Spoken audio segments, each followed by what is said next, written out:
ஐயா, புத்தின் சுரேஷ் அப்படின்னாலே எல்லாத்துக்கும் வந்துட்டு சித்தர்களின் நித்திய பஞ்சசுத்தி அப்படிங்கிற வகுப்பு தான் ஞாபகம் வருது. அது என்னங்கய்யா அது? எதிலருந்து அது நீங்க எடுத்தீங்க? அ அது எப்படி நீங்க அத கொண்டு வந்தீங்கய்யா? இந்த நித்திய பஞ்ச சுத்தி முறை அப்படிங்கிறது நம்மளுடைய சித்தர்கள் சொன்ன ஒரு மருத்துவ முறை.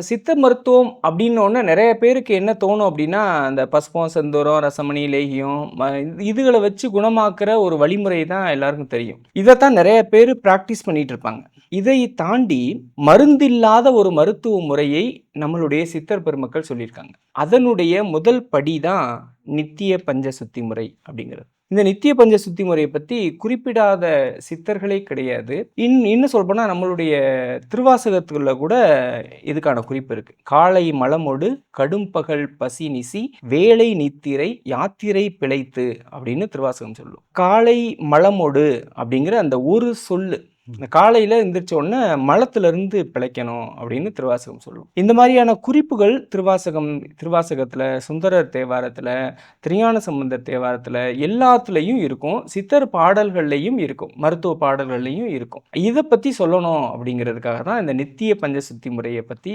நான் சொல்லிக்கிட்டு இருக்கிறேன். நிறைய நான் எழுதின முதல் புத்தகம் வந்து நித்திய பஞ்சசுத்தி முறை.